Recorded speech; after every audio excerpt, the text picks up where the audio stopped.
એક વખત જોરદાર તાળી થઈ જાય આપણા લોક લાડલા ધારાસભ્ય શ્રી અર્જુનભાઈ મોઢવાડિયા માટે। તદુપરાંત આપણા જ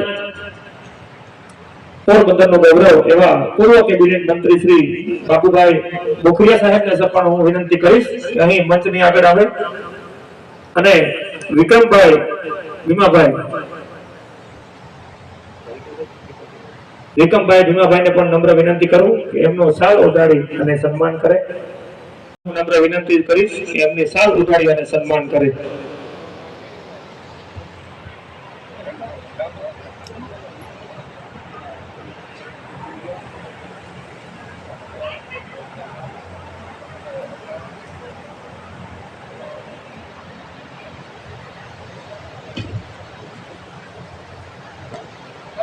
ત્યારબાદ સામતભાઈ ઓરદ્રા અહીં ઉપસ્થિત છે, એમને પણ હું નિમંત્રણ આપીશ અહીં મંચ પર આવે।